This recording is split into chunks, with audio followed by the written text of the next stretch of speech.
Assalamualaikum warahmatullahi wabarakatuh. Perkenalkan, nama saya Rizky. Saya berasal dari program studi perencanaan wilayah dan kota Fakultas Teknik Sipil dan Perencanaan Universitas Bung Hatta, kelas PWK 1A, dengan dosen pengampu Bapak Supriyadi Mal STMT. Bung Hatta merupakan seorang tokoh yang sangat berjasa bagi seluruh masyarakat Indonesia. Ia dikenal sebagai Bapak Proklamator Kemerdekaan Republik Indonesia, sekaligus sebagai seorang wakil presiden pertama Republik Indonesia. Selain itu, ia juga dikenal sebagai Bapak Koperasi Indonesia.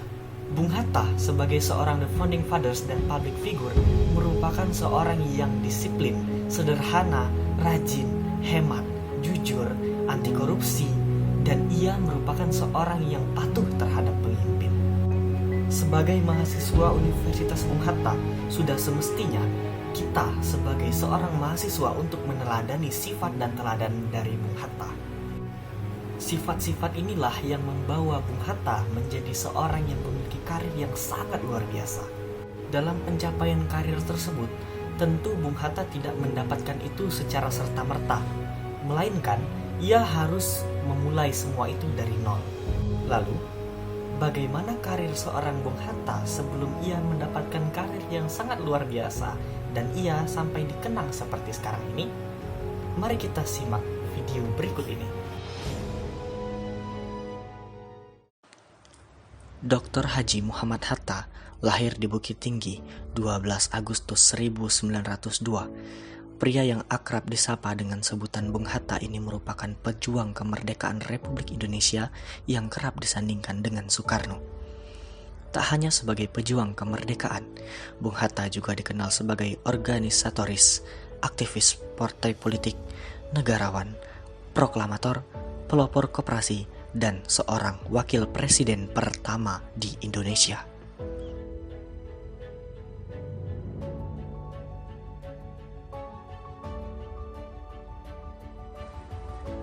Kiprahnya di bidang politik dimulai saat ia terpilih menjadi bendahara Jong Sumantrenenbon, wilayah Padang pada tahun 1916.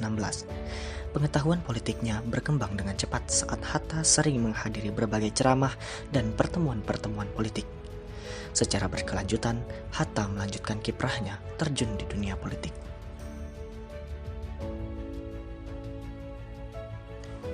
Sampai pada tahun 1921, Hatta menetap di Rotterdam, Belanda, dan bergabung dengan sebuah perkumpulan pelajar tanah air yang ada di Belanda. Indische Vereniging.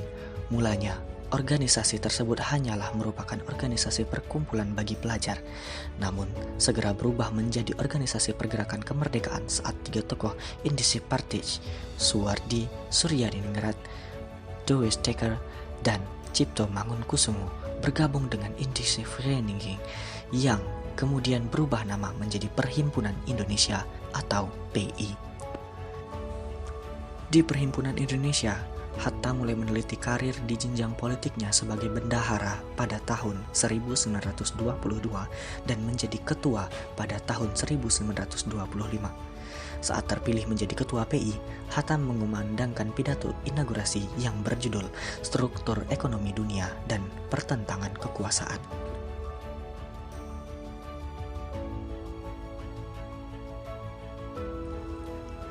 Dalam pidatonya, ia mencoba menganalisis struktur ekonomi dunia yang ada pada saat itu berdasarkan landasan kebijakan non-kooperatif. Hatta berturut-turut terpilih menjadi ketua PI sampai tahun 1930 dengan perkembangan yang sangat signifikan dibuktikan dengan berkembangnya jalan pikiran politik rakyat Indonesia. Sebagai ketua PI saat itu, Hatta memimpin delegasi Kongres Demokrasi Internasional untuk Perdamaian di Breville, Prancis pada tahun 1926. Ia memulai memperkenalkan nama Indonesia dan sejak saat itu, nama Indonesia dikenal di kalangan organisasi-organisasi internasional.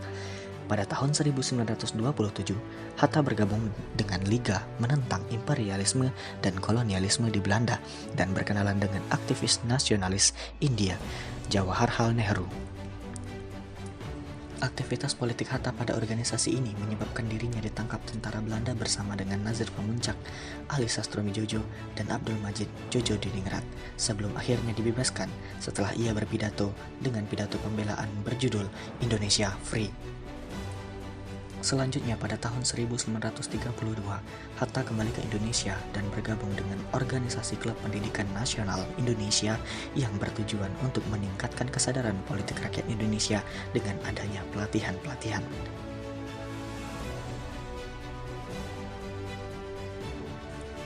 Pada tahun 1933, Soekarno diasingkan ke Flores. Aksi ini menuai reaksi keras oleh Hatta. Ia menulis mengenai pengasingan Soekarno pada berbagai media. Akibat aksi Hatta inilah pemerintah kolonial Belanda mulai memusatkan perhatian pada Partai Pendidikan Nasional Indonesia dan menangkap pemimpin atau para pemimpin partai yang selanjutnya diasingkan ke Digul, Papua.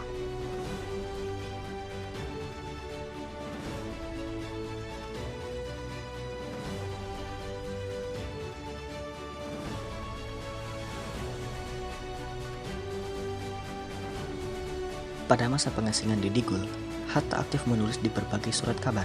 Ia juga rajin membaca buku yang ia bawa dari Jakarta untuk kemudian diajarkan kepada teman-temannya. Selanjutnya pada tahun 1935, saat pemerintah kolonial Belanda berganti, Hatta dan Sahir dipindah lokasikan ke Banda Neira.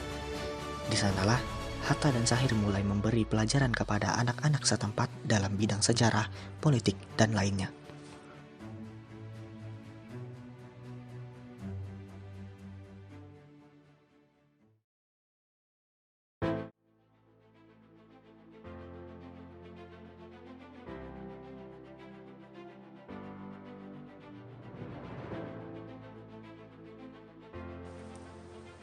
Setelah 8 tahun diasingkan, Hatta dan Sahir dibawa kembali ke Sukabumi pada tahun 1942. Selang 1 bulan, pemerintah kolonial Belanda menyerah pada Jepang. Pada saat itulah Hatta dan Sahir dibawa ke Jakarta. Pada awal Agustus 1945, nama anggota BPUPKI berganti nama menjadi PPKI dengan Soekarno sebagai ketua dan Hatta sebagai wakil ketua.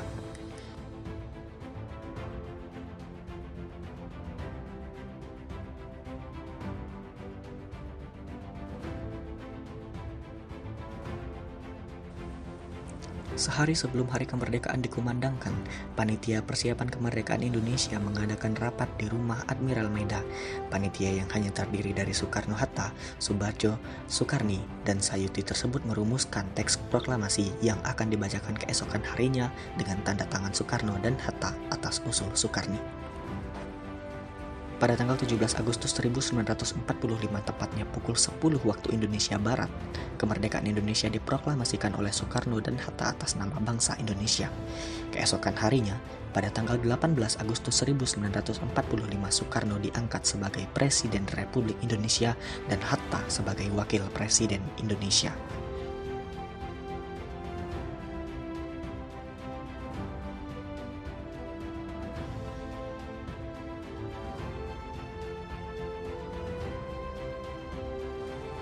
Berita kemerdekaan Republik Indonesia telah tersohor sampai ke Belanda, sehingga Belanda berkeinginan kembali untuk menjajah Indonesia. Dalam upaya mempertahankan kemerdekaan Indonesia, pemerintahan Republik Indonesia dipindahkan ke Yogyakarta. Ada 2 kali perundingan dengan Belanda yang menghasilkan Perjanjian Linggarjati dan Perjanjian Revel. Namun, kedua perjanjian tersebut berakhir kegagalan karena kecurangan Belanda.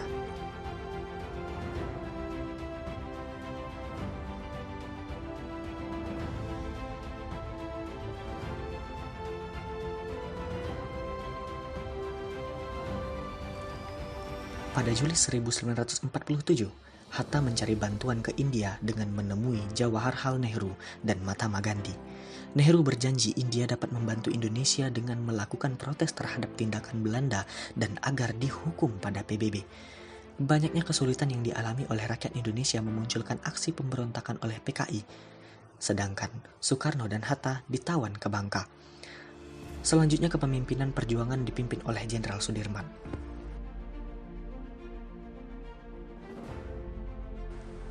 Perjuangan rakyat Indonesia tidak sia-sia.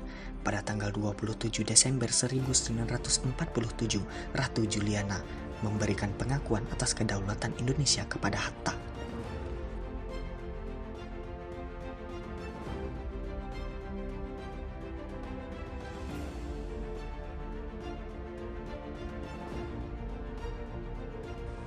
Setelah kemerdekaan mutlak Republik Indonesia, Hatta tetap aktif memberikan ceramah-ceramah di berbagai lembaga pendidikan. Dia juga masih aktif menulis berbagai macam karangan dan membimbing gerakan koperasi sesuai apa yang dicita-citakannya.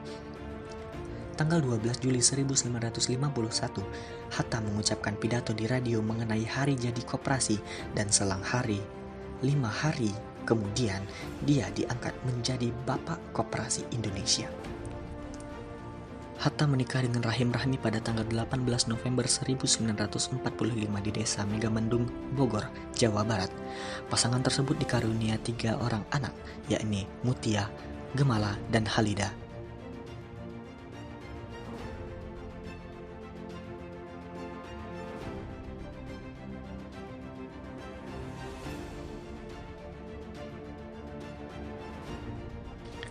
Pada tanggal 14 Maret 1980, Hatta wafat di RSUD Dr. Cipto Mangunkusumo. Karena perjuangannya bagi Republik Indonesia sangat besar, Hatta mendapatkan anugerah Tanda Kehormatan Tertinggi Bintang Republik Indonesia kelas 1 yang diberikan oleh Presiden Soeharto.